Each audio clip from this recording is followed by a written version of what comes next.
गुरुवे नमः। जुगाद गुरुवे नमः। सतगुरुवे नमः। श्री गुरुदेव नमः। सावन कृपाल रूहानी मिशन के मौजूदा सदगुरु संत राजेंद्र सिंह जी महाराज की असीम कृपा से हम इस स्पिरिचुअल टॉक चैनल पर सूरदास जी महाराज जी के पदों का स्वाध्याय कर रहे हैं। कल हमने एक आधा पद किया था और उसका आगे का जो है हम आज ले रहे हैं। पहले हम पद का उच्चारण करेंगे और फिर उसकी मतलब को समझने का प्रयास करेंगे। प्रभु जी मेरे गुण अवगुण ना विचारो। प्रभु जी मेरे गुण अवगुण ना विचारो। क्यों ना विचारो? जो गिर पाटिम से घोर ओडेरी में ले सुर तर निज हाथ। मम कृत दोष लिखे वसुधा भरे तव नह में तीनाथ। कामी कुटिल कुचिल कुदर्शन अपराधी मतिहीन। तुम ही समान और नहीं दूजो जाहि बजो दीन। अखिल अनंत दयाल दयानिधि अविनाशी सुख राम। भजन प्रताप नहीं मैं जान्यो पर्यो मोह की फांस। तुम सर्वज्ञ सब समर्थ विद्या शरण शरण मुरारी। मोह समुद्र सुर बुड़त है लीजय भुजा पसारी। सूरदास जी महाराज हम इंसानों के लिए इन पदों के माध्यम से बता रहे हैं कि मनुष्य जीवन बड़े भागों से मिलता है। इस मनुष्य जीवन में जो हमारा शरीर है इसमें आत्मा भी है, परमात्मा भी है और मन भी है, और मन के साथ इंद्रियां भी हैं।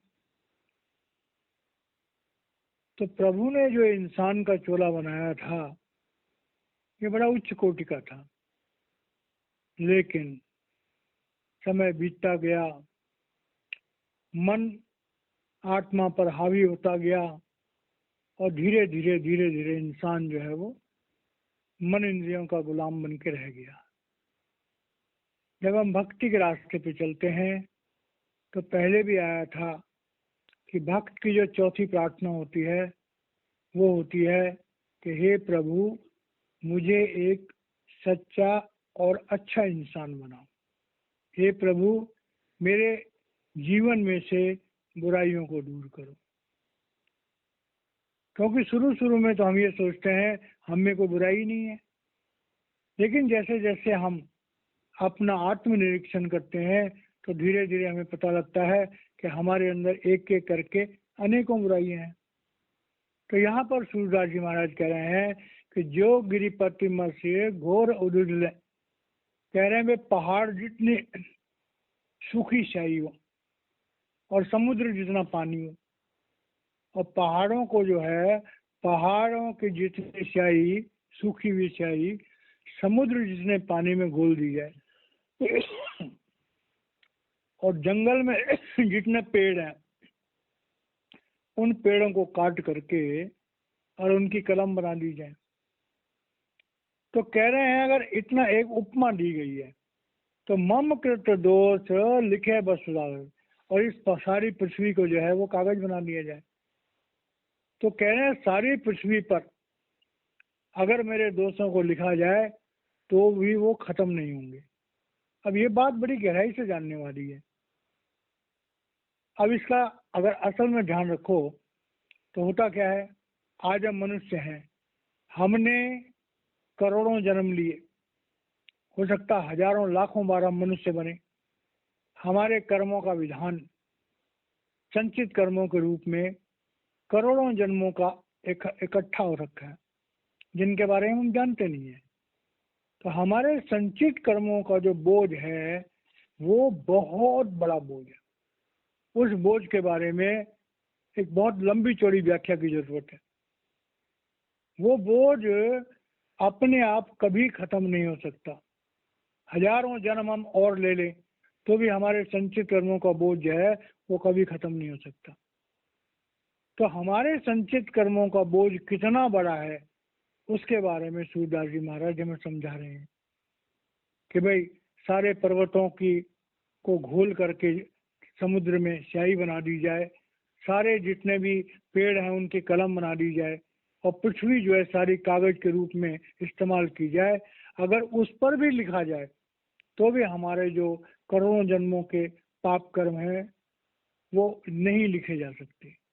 और ये पाप कर्म क्यों हुए, कैसे हुए, उसके बारे में कह रहे हैं कि कामी कुटिल कुचील कुदर्शन अपराधी मतिहीन।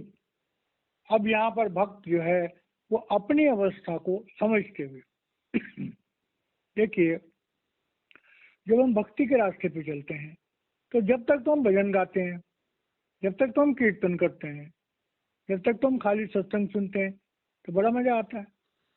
लेकिन जब हम सत्संग को अपने जीवन में उतारने की कोशिश करते हैं तब बड़ी प्रॉब्लम क्रिएट होती है।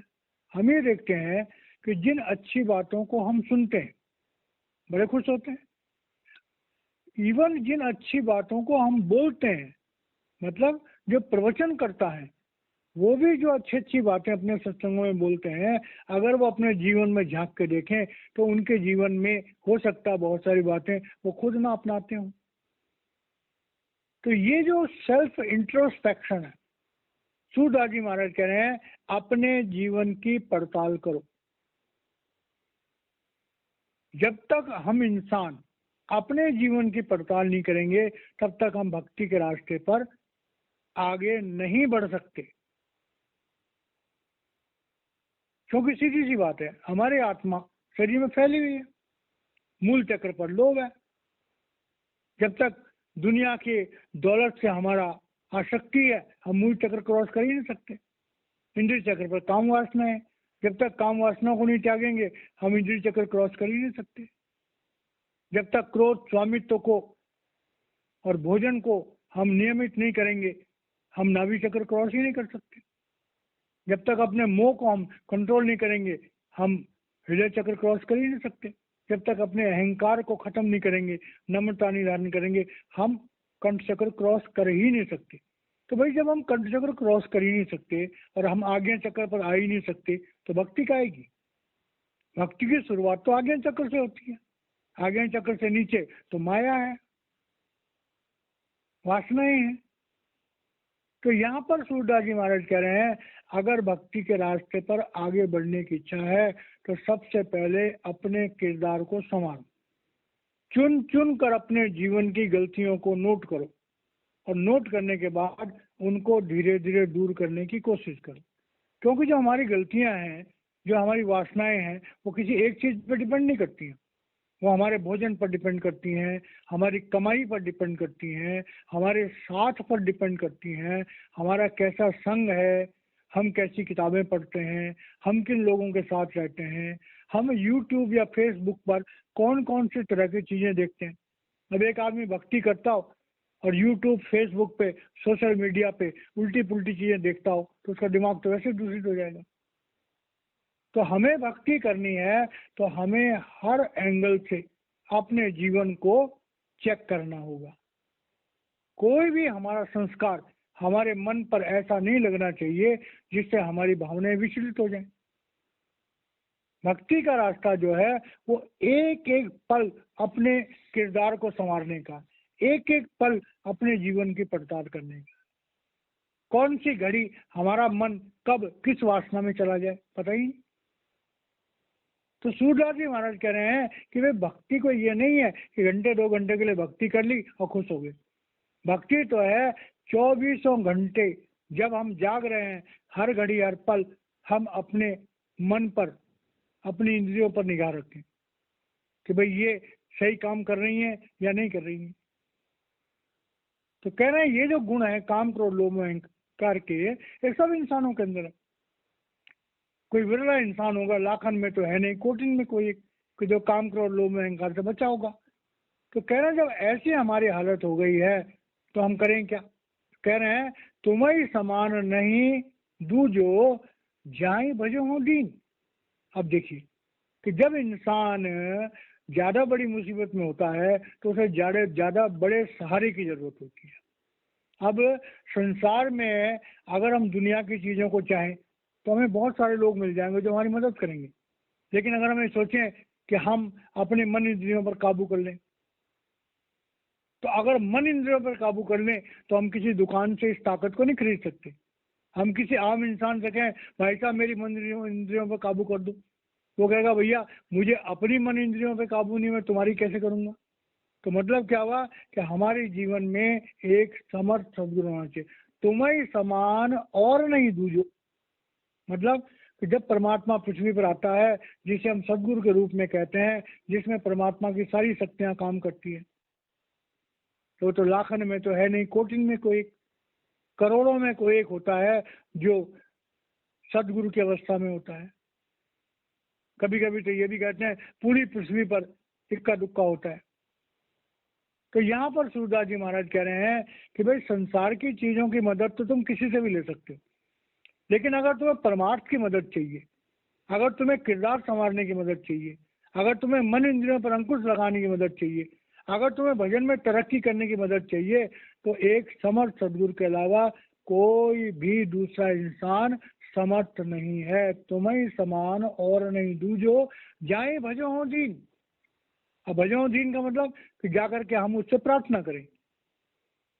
संसार के किसी भी आदमी के सामने अगर हम घुटने टेक कर प्रार्थना करें कि हे भैया आप मेरे मन पर काबू कर दो, हे भैया आप मेरी इंद्रियों पर काबू कर दो, हे भैया मुझे कर्मों के विधान से मुक्त कर दो, तो जिससे कहोगे वो हाथ जोड़ देगा, भाई साहब मुझे माफ करो।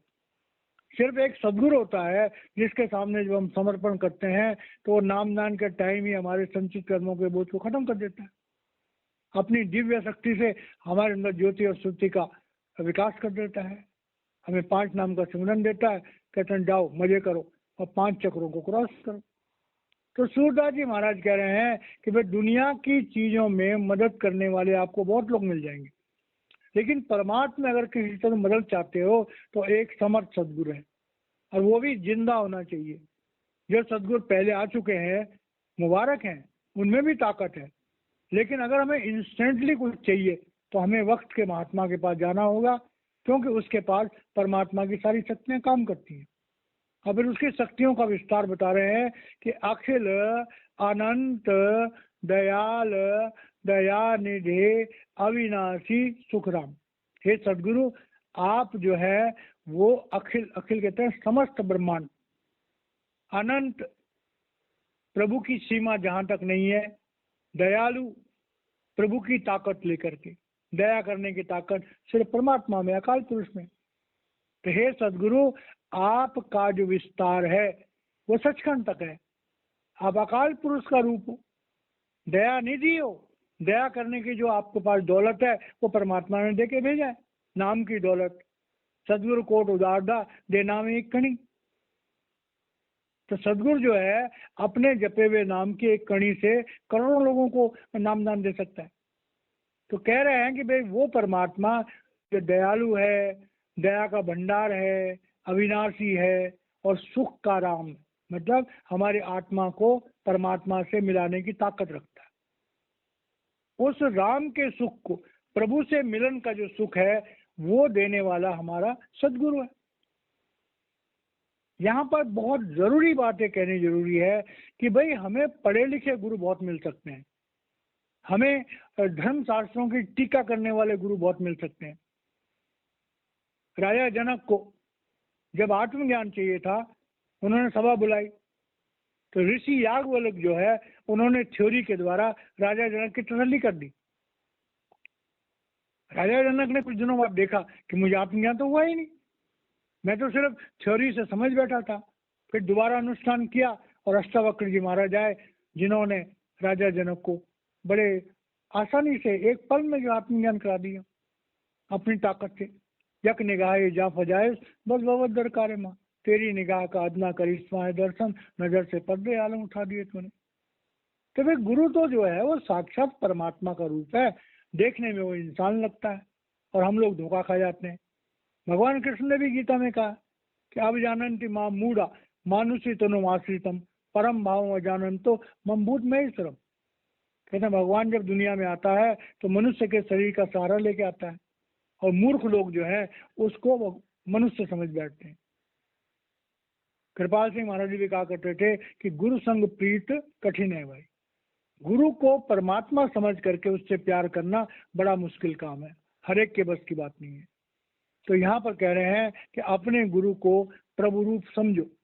जब तुम प्रभु रूप समझोगे तब वो तुम्हें क्या देगा कि भजन प्रताप नहीं मैं जान्यो परो मोह को फांस। अब हमारे जिंदगी में सबसे बड़ा जो हमारा सबसे बड़ी हमारी रुकावट है वो हमारा मोह। हमारी आत्मा को मन इंद्रियों से, इस शरीर से मोह हो गया। हमारी आत्मा को शरीर से मोह हो गया, फंस गई इसमें। शरीर को अपने वातावरण से मोह हो गया। अब शरीर है तो हमारी पति पत्नी है, बाल बच्चे हैं, भाई बहन है, रिश्तेदार हैं, मान सम्मान है, धन दौलत है, सबसे मोह हो गया। तो जो संसार में फंसे रहने का सबसे बड़ी जो रस्सी है, सबसे मोटी रस्सी है, वो है मोह की। तो कह रहे हैं कि भजन प्रताप नहीं मैं जाने पर मोह को फंस। अब जब हम दुनिया में मोह माया में फंस जाते हैं तो भजन करने का हमें टाइम ही नहीं मिलता। देख लो, किसी घर में चले जाओ, 3-4 घंटे, 5 घंटे, 6 घंटे जो है वो किचन में इस्तेमाल होते हैं खाना पकाने में। घंटे 2 घंटे घर गृहस्थी सफाई में रहते हैं। 8-10 घंटे सोने में जाते हैं। घंटा 2 घंटा लोगों को आदर सत्कार करने में लग जाते हैं। बड़े कम घर होंगे जहां पर कुछ घंटे निश्चित होंगे कि भाई इस समय पे यहाँ भजन सिमरन होगा। बहुत कम घर होंगे जहाँ भजन सिमरन का टाइम निश्चित होगा, वे उस समय कोई भी आए, जो आए चलो भजन में बैठो।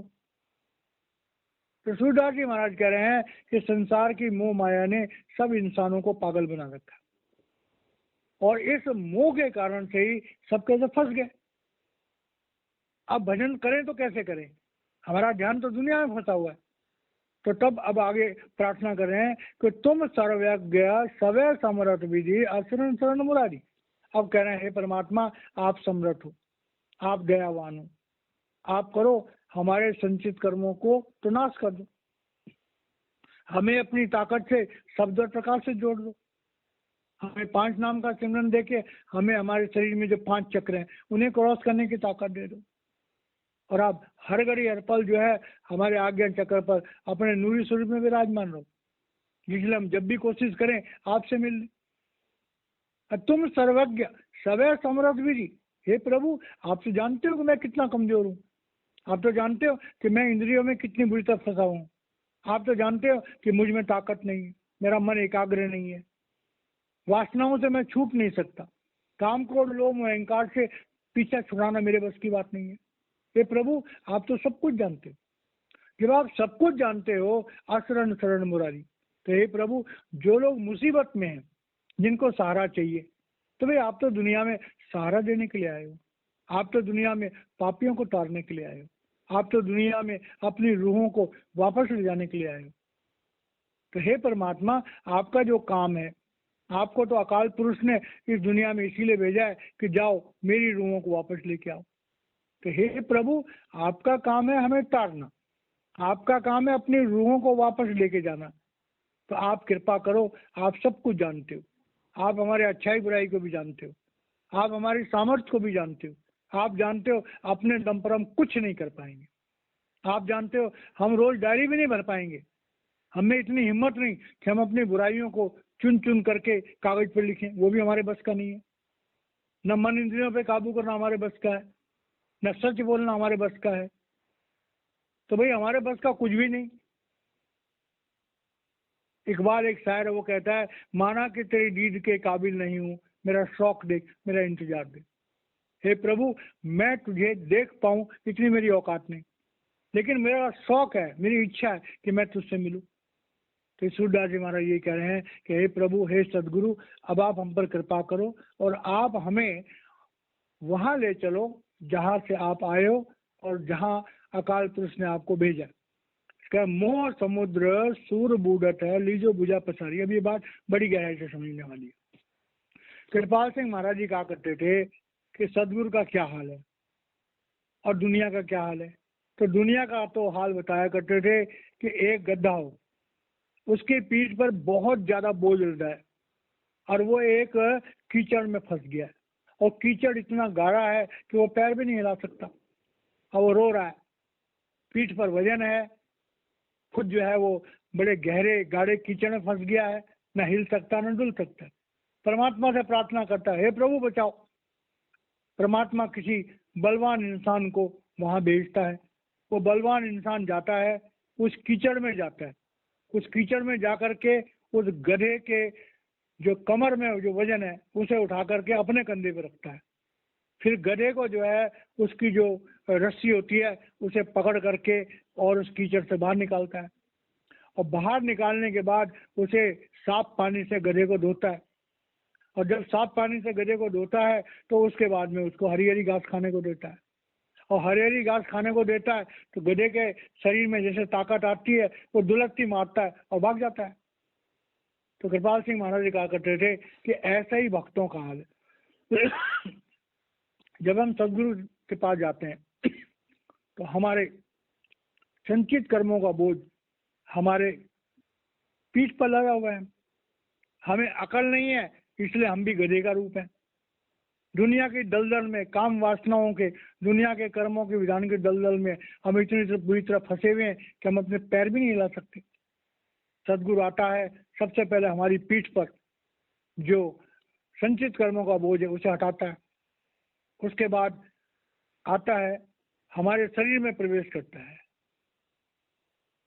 हमें जो है उस कीचड़ से निकालता है, मतलब नामदान दे करके हमारी आत्मा को आज्ञा चक्र पर लाता है। उसके बाद हमें हमारे शरीर में बैठ करके हमारी रखवाली करता है।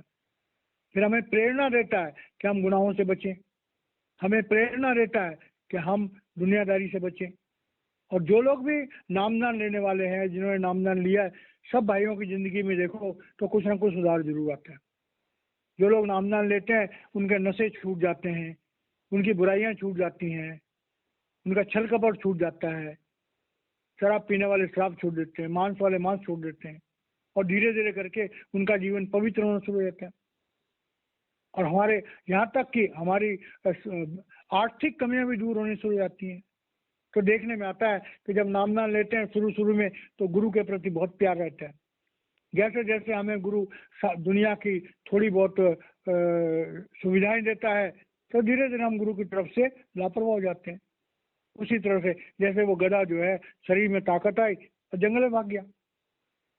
तो होता यही है कि गुरु के प्रति शुरू शुरू में हमारा जो प्यार होता है, अगर वो आगे तक भी रहे तो हम तंदुरुस्त हो जाएं, हमारी रूहानी तरक्की हो जाए।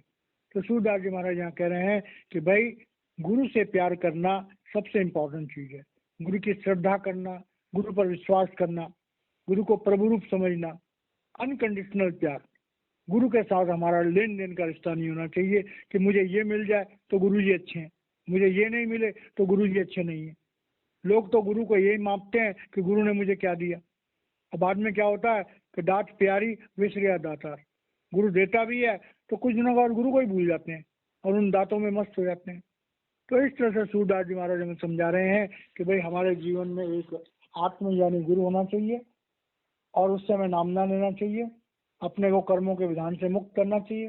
संचित कर्मों का नाश तो पहले दिन हो जाता है। उसके बाद सिमरन से हम अपने प्रारब्ध कर्मों को सही ढंग से भोगें, उसमें रिएक्शन ना करें, क्रियावान कर्मों को नेक कर्म करें, गुरु से प्यार करें, शब्द से नहीं हो, अनाथ सबसे जुड़ जाए। उसके बाद जब हमारी जीवन यात्रा खत्म होगी तो सीधा हम गुरु के नूरी स्वरूप के साथ इस काल की दुनिया से निकल करके दयाल देश में चले जाएंगे और फिर वापस मुड़ के इस दुनिया में कभी नहीं आएंगे, हमें मोक्ष प्राप्त हो जाएगा। तो ये हमारा जो आज का ये शब्द था, तो वक्त के मौजूदा सदगुरु संत राजेंद्र सिंह जी महाराज जी की असीम कृपा से हमने इस शब्द का मतलब समझा। महाराज जी बड़े दयालु हैं और किसी महापुरुष की वाणी को कोई दूसरा महापुरुष ही समझा सकता है। तो हमारा सौभाग्य है कि वक्त के मौजूदा सदगुरु संत राजेंद्र सिंह जी महाराज जी की तवज्जो से हम लोगों को इन शब्दों का मतलब समझ में आता है और हम सब लोग कृतार्थ हो जाते हैं। इन्हीं वो शब्दों से वाणी को विराम देता हूँ। जय महाराज जी की।